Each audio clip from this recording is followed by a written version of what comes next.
Good morning to you. It's a beautiful Tuesday morning, and thank you for being with us on our Bible talk for today. Just if I may, a couple of housekeeping notices. Tomorrow is Ash Wednesday, the beginning of Lent, and to mark that, we'll have a service. We always have a service 9:15 on Wednesday morning. Anyway, the service of the communion 9:15 in the morning with imposition of ashes. 7:30 in the evening, Holy Eucharist with hymns and so on. And also after that, we're going to keep the church open for an hour. Our church is always open anyway, but for a special hour after the 7:30 in the evening service for people to come into the church and pray about the Ukraine situation. So that's tomorrow, Ash Wednesday. Thursday, of course, is the beginning of our online Alpha course. If you'd like to come or know someone that would like to come, please email us and we'll send you a Zoom invitation. And Saturday, 9:30, and for most of the rest of the day, our church brings spring clean. That's this Saturday as well. But my friends, you've come to hear about the Bible this morning, and we're in Matthew's Gospel. We're just over halfway through, and Jesus, he hasn't gone to Jerusalem yet. He's still doing his ministry around the kind of Galilee and up north area as well. So without further ado, this Matthew chapter 15, starting to read at verse 21. Here goes. Jesus left that place and went away to the district of Tyre and Sidon. Just then, a Canaanite woman from that region came out and started shouting, "Have mercy on me, Lord, Son of David. My daughter is tormented by a demon." But he didn't answer at all. And his disciples came and urged him, saying, "Send her away, for she keeps shouting after us." He answered, "I was sent only to the lost sheep of the house of Israel." But she came and knelt before him, saying, "Lord, help me."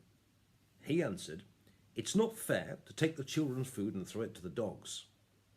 She said, "Yes, Lord, yet even the dogs eat the crumbs that fall from the master's table." Then Jesus answered to her, "Woman, great is your faith. Let it be done for you as you wish." And her daughter was healed instantly. And this is the word of the Lord. Thanks be to God. Interesting story, this one, because on the face of it, Jesus comes across almost a bit mean, really. You've got this woman who comes to him in enormous distress because her daughter's tormented by a demon. She's clearly in massive distress, this woman is. And he comes to her and he seems to be aloof. He comes across as a bit uncaring, possibly even sort of a bit elitist, possibly even a little bit racist, quite hard on children, hard on dogs. It just comes across as a bit an aloof side of Jesus that we don't see very often. So what is going on? Because, of course, we don't believe Jesus is any of those things. Of course not. What is going on here? Well, firstly, it's softened a little bit by the fact that the word dog here, there are two words for dog in Greek, in New Testament Greek. One is the vermin type of dog, and the other one is the kind of cuddly dog that you have as a pet. And here, when he says not to the dogs, he's not talking about vermin dogs. He's talking here about cuddly pet dogs. So but nonetheless, it softens it a bit, but it's still kind of a bit, again, it's a bit patronising in a funny kind of way. So what is going on here? Because we don't believe Jesus is aloof. We don't believe Jesus is right, or any of those. Of course we don't. Jesus was done absolutely reverse. So what is going on here? And what makes this different to all the other stories? I mean, in verses 29 to 31, you hear about Jesus healing lots. Why do we hear about this? What's special about it? What is Jesus doing here? And as I say, why is he acting in this way? And why do we hear about this one in more detail than we do about all the other miracles that Jesus did at the time? What is going on here? Well, I think what's really going on here is that Jesus recognized that this woman had massive, massive faith. And that's what he wanted to bring out. He wanted to tease out. He wanted her to demonstrate so that people could see, and frankly, so that we can still see 2,000 years later, the incredible faith that she had. And so I think Jesus always knew he was going to heal her. Dare I put a word? Thoughts in Jesus' mind. I'm sure he was always going to heal her. Someone came to him in distress. I'm sure he would have healed her. He healed lots of people, but I think he wanted us to see, and he wanted people to see what proper faith looks like. And this woman had it in spades, you might say. So 3 things about this woman's faith. Firstly is she's a Canaanite woman from Tyre and Sidon. Now, Canaanite in Old Testament language, bear in mind, Matthew is a particularly kind of Jewish gospel writer, so he's full of Old Testament. Canaanite was kind of a term of abuse. It wasn't a nice, it was like that lot. It's kind of that it's not nice. I think Luke and Mark called it Syrophoenician. Matthew calls them Canaanite. It's kind of an off. So She's not one of us. She's one of them. And I think Matthew wants us to see that she's a Canaanite, that she's not one of the normal people of God. In other words, she's kind of unexpected, if you see what I mean. That she wasn't one of the house of Israel. She wasn't one of the normal thought of as people of God, and so on. And yet this foreigner showed remarkable faith in God. I think that's what Matthew wants to say. It's all the more remarkable that in sinful places known as like Tyre and Sidon, this Canaanite woman had this remarkable faith. And I think Matthew wants us to see that. So people have faith in all sorts of places, in unexpected places that we don't expect, dare I say. And no one is beyond, if you see what I mean. So I think Matthew wants to see the first thing about remarkable faith is the fact that she was a Canaanite and she was from Tyre and Sidon, of all places, right? So I think that's the first thing. She was a foreigner, and Matthew wants us to see that. Secondly is the language she uses.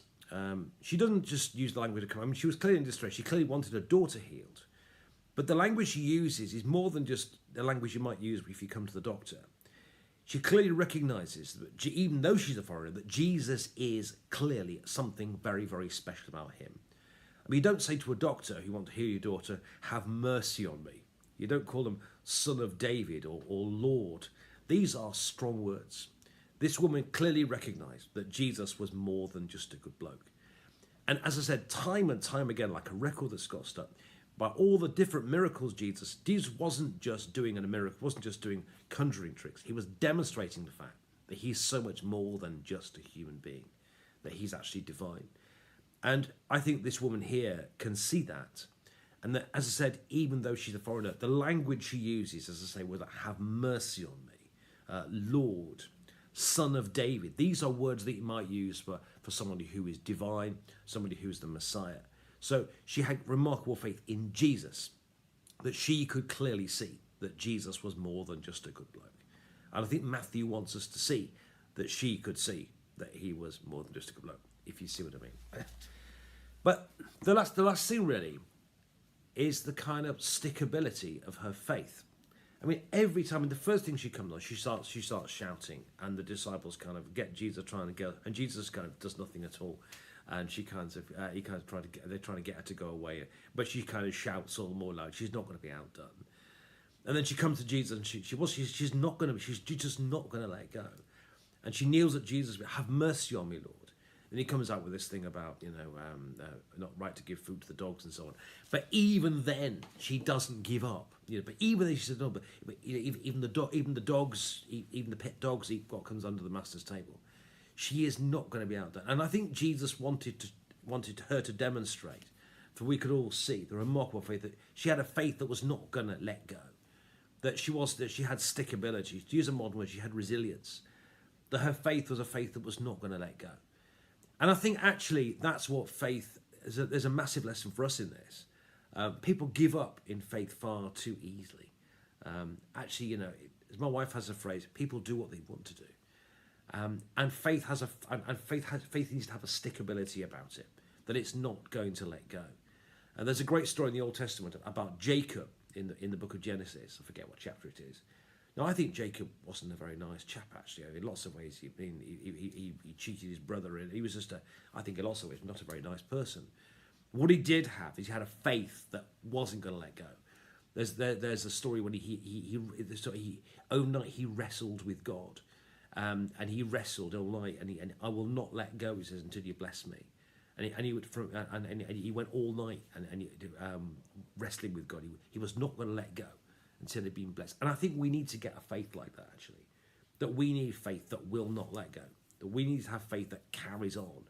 That is not going to let go. That we want the things of God and we're not going to let go. And this woman clearly had it in large amounts. That even though the disciples had tried to put her off, even though it sounded like Jesus was trying to put her off, she was not going to let go. She had faith in him. She had faith he was going to do something. She had faith he was going to heal her daughter. And she was not going to let anything or anyone stand between us and them and that, her and that. And I think we need to get and pray for a faith like that today too. So, what is special? Back to start again. What's special about this particular story? Why do we hear about it? Why did Jesus act in the way he did?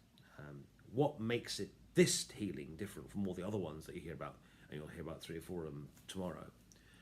Well, I think Jesus wasn't being mean at all. I think he wanted her to show her faith so that she could see it, so they could see it, so we could see it. That she was a foreigner, a Canaanite, you might say, from Tyre and Sidon of all places, and yet she had faith. Secondly, by the words she used, she recognized that Jesus was more than just a good bloke. And thirdly, she had a faith like we need to pray for, that does not let go, nothing was going to outdo it. And she was going to have faith in Jesus, and nothing was going to stand between her and it. And that's what we need to pray for today. Have a good day. God bless you. Do please share these messages